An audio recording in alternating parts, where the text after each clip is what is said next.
The intent of this video is to discuss my thoughts on the little season. But first, let me preface the series itself. Hot Topics is a series of various topics, conversational pieces, different things that people is talking about. I might want to weigh in on myself. I'm not showing a lot of research and sources in this series either.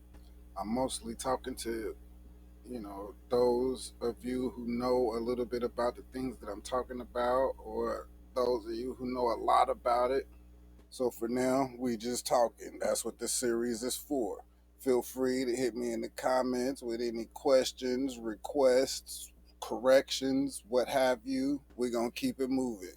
I'll be weighing in on the more obscure topics or topics that I find really important and pertinent, topics that are just kind of popular. Maybe we've reached a dead end on some and might need to look at it again.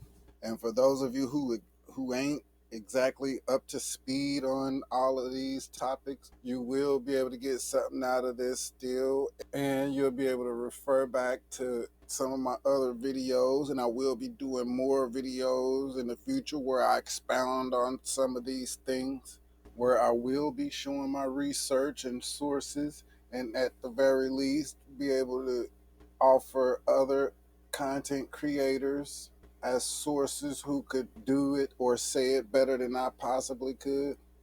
A lot of other content creators out there who do this much better than I do. I couldn't hold a candlestick to some of you guys' research, and I'll be able to provide links to some of those. And so in this series, I'm just weighing in with my thoughts, my opinions, my perspective on some of these topics, such as in this case of the topic of the little season. And to discuss the little season, I'm going to be discussing Tartar Republic. I'm going to be discussing the Millennial Reign and the Tartar Republic, and maybe a little bit about the Mud Flood. And it's important to break these apart separately and look at them individually. And again, I'm not going to go deep into how we got here exactly. This is for the people who already know something about these topics.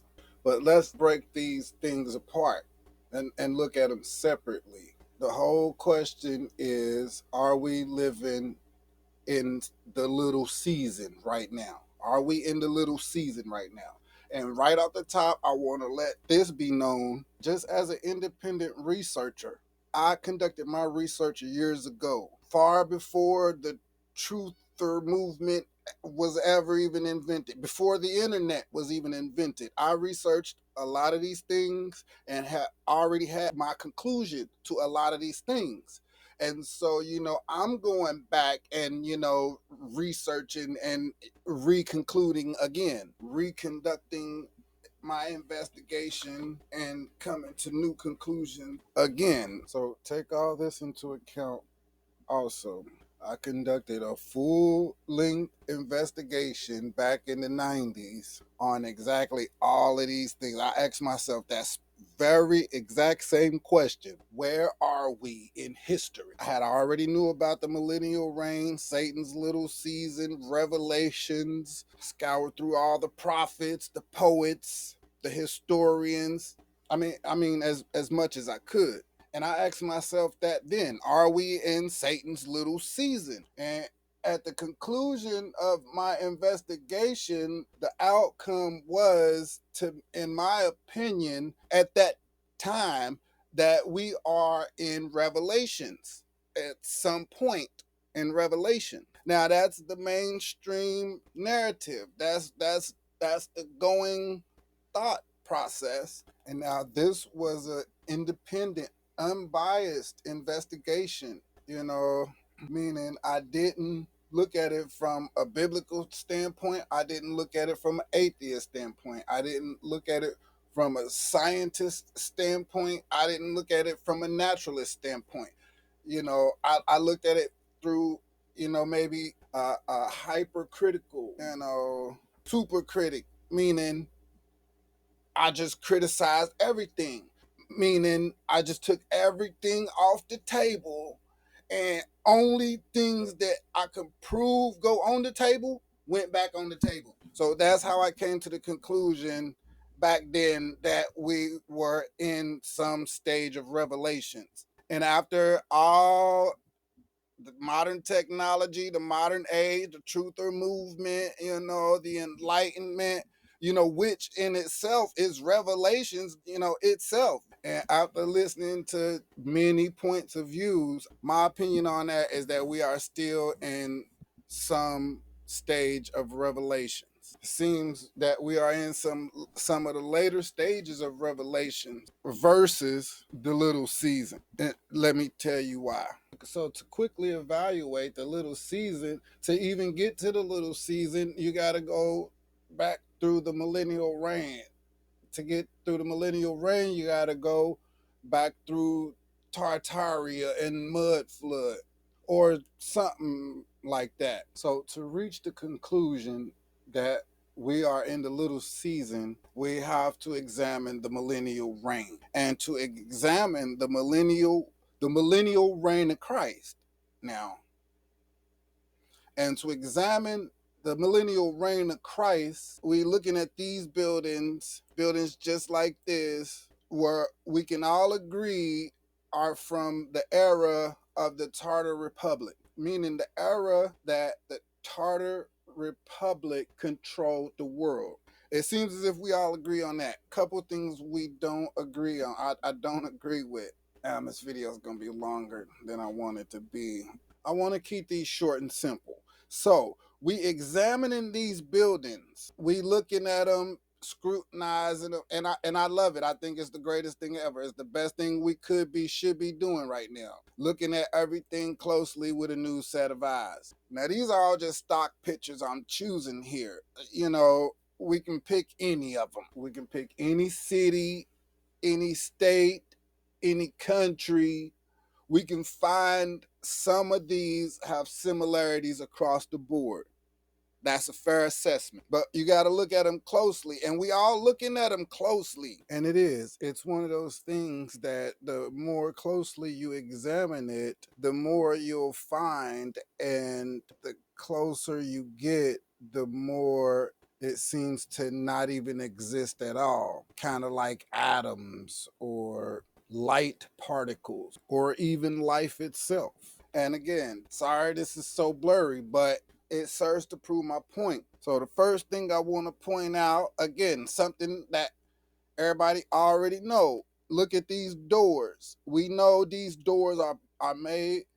Some of these door knobs, they too big for humans to even open. These people had to come back in, rebuild the door, put in new knobs, just so normal sized people can even get in the building. So what does that tell you? We already, all of us can agree that this doorway was made for giants.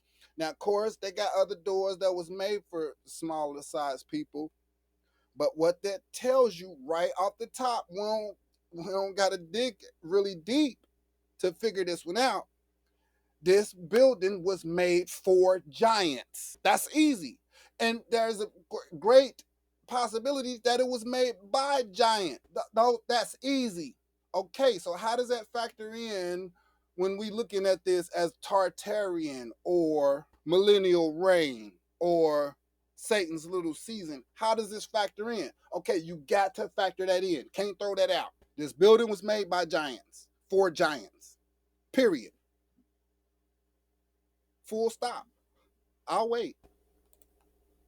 Now let's examine some of this a little more closely. Let's break these components apart. Satan's little season means Christ lived on earth for 1,000 years in whatever form you choose to relay that thought. And this Tartarian, what we call in Tartarian architecture, we want to say that this is what they left behind, but that is not adding up. Look at these things a little more closely. Again, don't lump them all together and just throw it all together and make a goulash, a soup out of it. Take these items apart. What is in this soup? What is in this goulash? Let's look at this stuff. And now, to say these buildings are from the millennial reign, are from the Tartar Republic, we got to look at them closely. We have to actually evaluate the message that they are intending to convey. So that means we actually have to look at some of these buildings before we come to any real solid conclusions. Now, I've been to a lot of these castles. I've been to Germany, and actually went out and looked and took pictures of a lot of these castles. I can't say a lot, maybe some, and all over the country. I've always been curious about these types of things. And one of the questions that I asked myself, like in this picture, again, sorry, it's a stock picture, it's a little more clearly, but it still proves my point. Now look at these people. Look, just looking at their face. Let me ask you, when you looking at these pictures, when you looking at this old architecture of all of these statues, do you ask yourself, are these real people?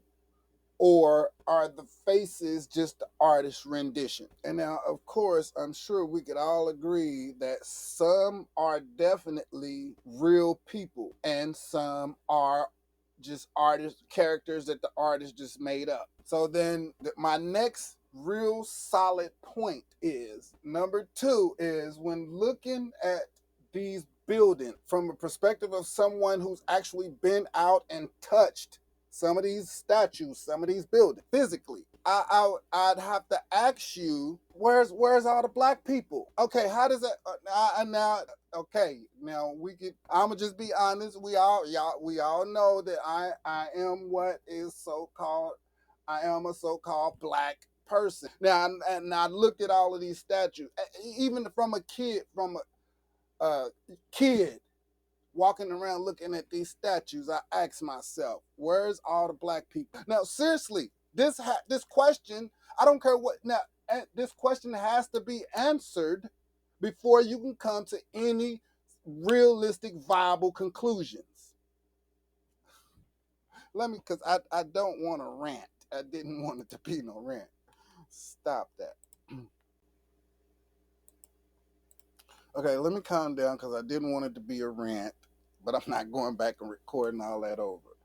But as someone who's been out investigating this for quite a while, I noticed that there's a lack of diversity in culture when looking at these quote unquote Tartarian buildings, meaning it's Eurocentric, meaning it seems to glorify white people, which ain't, don't get me wrong, ain't nothing wrong with white people. I got mixed children. And don't get me wrong, I have been to some of these buildings that do have statues of black people.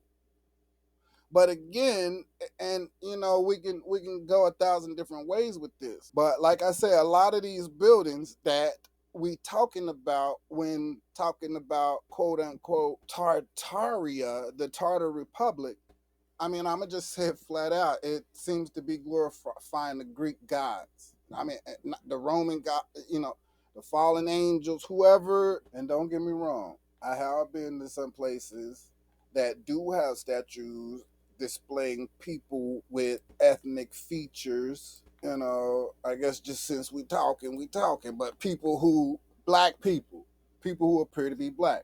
Like this one, for an example. You see how we see the diversity and ethnicity in these people? We could tell this is a white man, and we could tell this is a black woman, and we can tell that's a white man. You see, it stands out. It's that there's a noticeable difference. So to call this the millennial reign, to call this Tartar Republic, I'd have to ask myself, well, where's all the black people?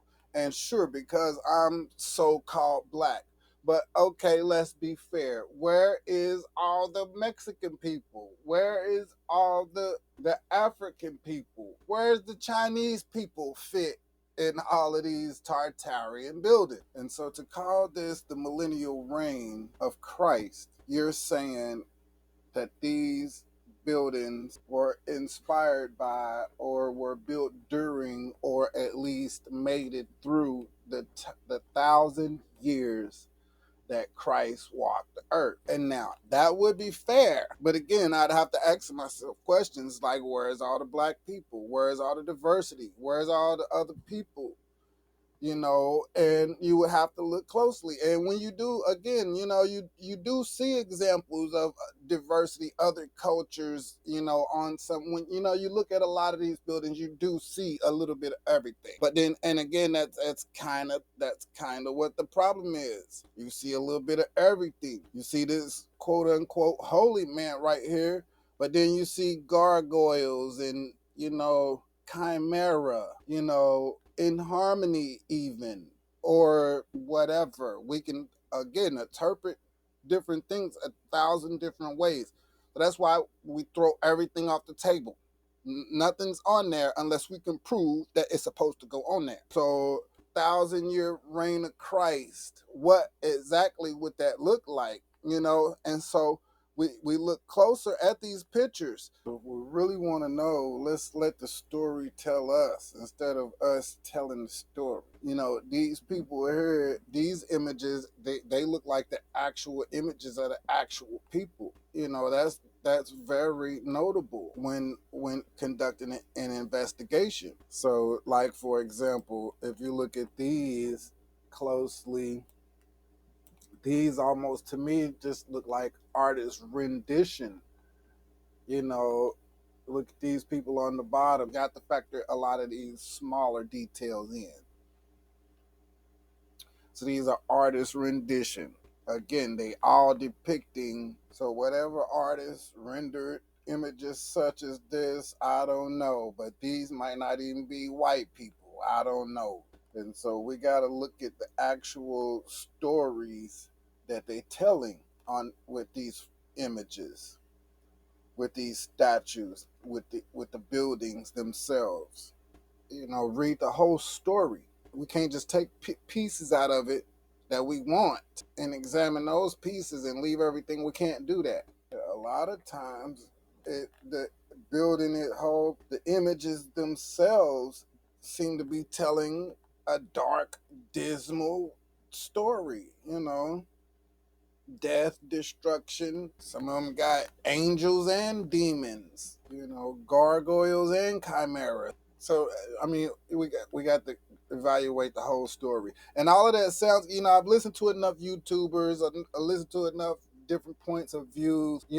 People saying the gargoyles are just this, or the darker images are just that, or the different diversity is just whatever, and all of that makes sense. I could agree with all of it to a point, which is my third point. Looking at all of these buildings and all of this artwork from the time period in question, I mean, you would have to ask yourself, especially for instance, when you're looking at something like a fresco of the deification of the Christ as depicted in this image. I'm assuming.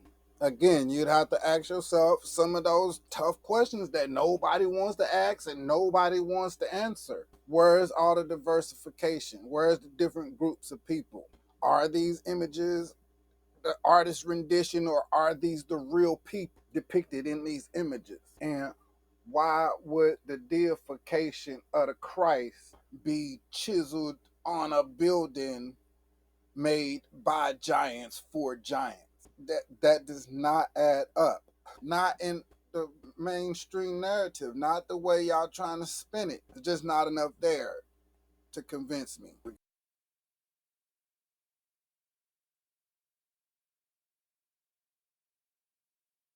gotta examine this stuff a little more closely. Sorry, I can't get too close in this picture without blurring you out. But the real answers that we all searching for not gonna come off none of these pictures or out of notebooks anyway. Is gonna come from inside each of us. So that's where we looking. So that's what brings us here. The only book that we should be referring to is the Bible. That's the only book that go on the table for right now. As much as people might not want to or want to throw it off the table, it's the book that all these other books was written about. So it's the only book that goes on the table, if you ask me. So when you look and you do see a bunch of the stuff like gargoyles and baby angels with wings, you'd have to ask yourself, what is the story really telling? A lot of times, the people in the images, again, they don't even look like white people a lot of times. They look like a group of people that's no longer here, in my opinion. Now, some of their offspring may still be here, but this a group of these people don't look like no group of people that we know of today. Sorry to bust your bubble. So then again, we will have to ask, what is the story really telling? So for a person to conclude that this was inspired by the millennial reign of Christ, it would also by default be concluding that the giant people who these doors were intended for was also moved by it. The artists who rendered these images were also influenced by it, and that the Christ himself was one of these Greek was one of these ancient Greek looking people, and these were the only people around. These are the only people that he saves, obviously. That's what you, in my opinion, would be implying. Because again, where's the diversity? Where's the Chinese people? Where's the, Arabs? Where's everybody else? So you'd be saying that Jesus only saves these so-called white people who don't even actually look like white people. I mean, by default. So that don't work. And also, you'd also be saying that we in the little season now, which there's a lot of problems with the little season theory. Number one, you can't just say we in the little season because that would imply that Jesus only saves white people. And that ain't gonna work. And it's just like black people can't say that Jesus only gonna save black people. That ain't gonna work.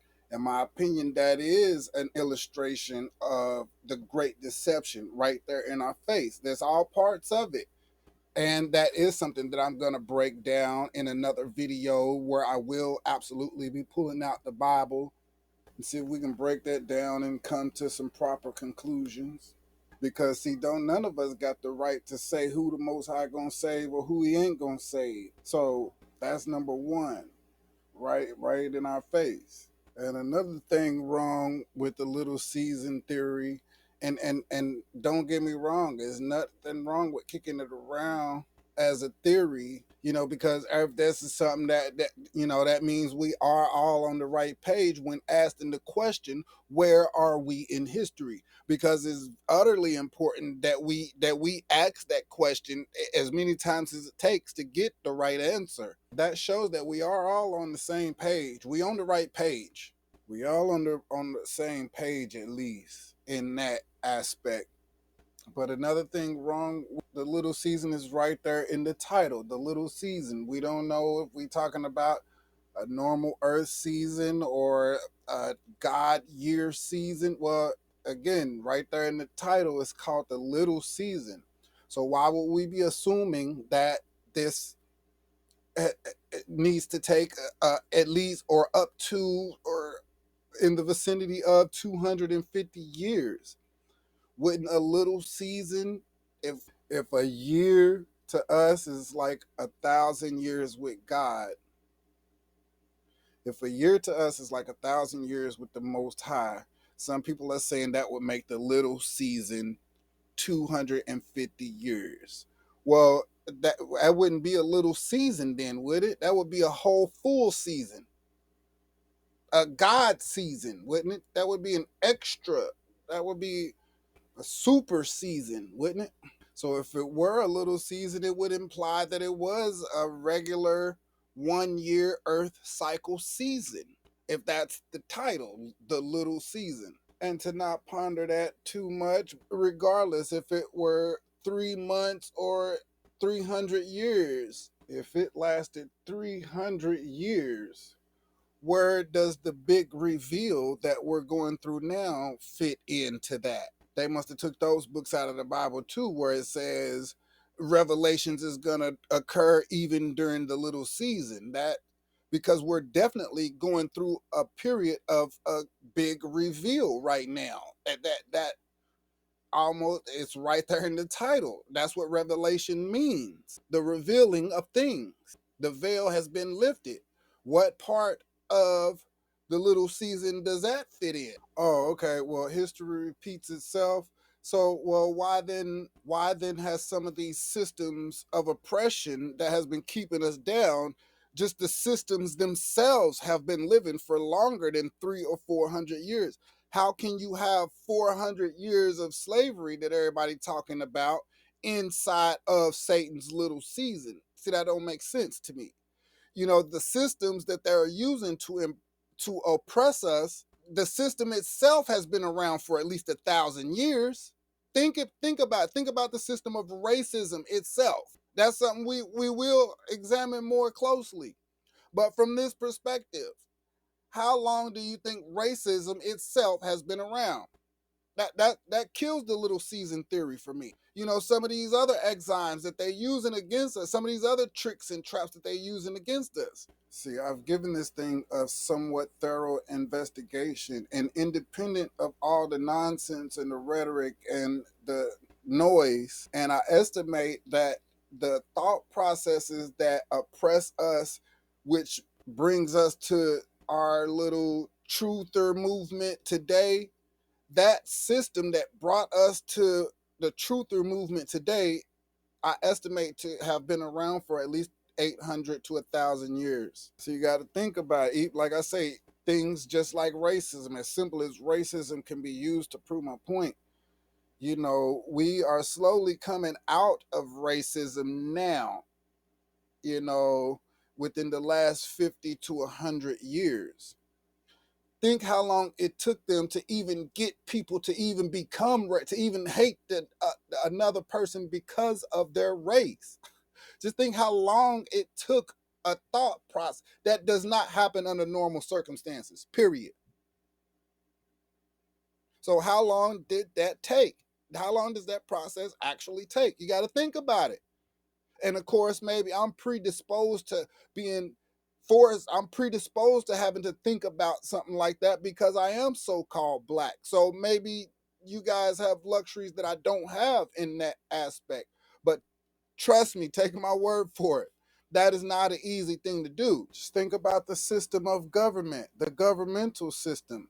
That beast has been around for more than 1,000 years. That would have took more than 1,000 years to implement easily, and we see that. Now you trying to tell me that operated during the reign of Christ? We got to reevaluate some things. We can sectionalize that and marginalize it and rationalize it however we want to, but for it to be truth, it's gonna have to add up, and that's just not cutting it. This system of government has been oppressing people for 1,000 years. How do we reconcile that with the millennial reign of Christ? The church, the system of the church, religion itself. How do we rectify that with the millennial reign of Christ? You think these pastors and priests just all of a sudden in the last 250 years started being evil and deceitful? No, we know that's not the truth. The whole, I mean, the whole premise of all of these stories is the persecution from the church within the last 1,000 years, supposedly during the same millennial reign of the same Christ. Now that's just not making sense. It don't add up. And here I am ranting again. I'm sorry. I'm being the other guy again. Yeah, the short season fails the sniff test for me for multiple reasons, and rightfully so, because would it even matter what season we in? Would it even matter? Because for me, whether if you Christian or just spiritual, just believing in the Most High, actually, it really wouldn't matter which perspective. Our mission is still the same: to be the best we can be, read the gospel, spread the gospel, work together, hope for a brighter day. See, those things reign true no matter what season we in. So it's important to point that out as well also. So the little season is a good theory in my opinion, but I'm betting on the later stages of Revelation or some other time altogether. And that's not something that should divide us as a truth community or to drive us apart, but to bring us closer together either way. Because the hunt for truth is what we all should do under any circumstance. So you can't lose. We can't lose. Everybody has the right to their own opinion, just like I'm giving my opinion. And nobody has the right to attack anybody for their opinion. And I don't mean to attack anybody here because, see, there's nothing wrong with different people looking at it different ways. So that's how we perform, that's how we provide our own system of checks and balances, which is important, which is good because it helps us all see all these things a little bit better. So that's just a few things that jump out at me when talking about topics such as the Little Season, the Millennial Kingdom, Tartar Republic. So check back to this series for more on these topics in the future. And honestly, guys, I'd say keep up the good work. Overall, we headed in the right direction. So that's, of course, not up to me. That's just from my observation. So let's see where it takes us. Thanks for checking this out. Talk to you later.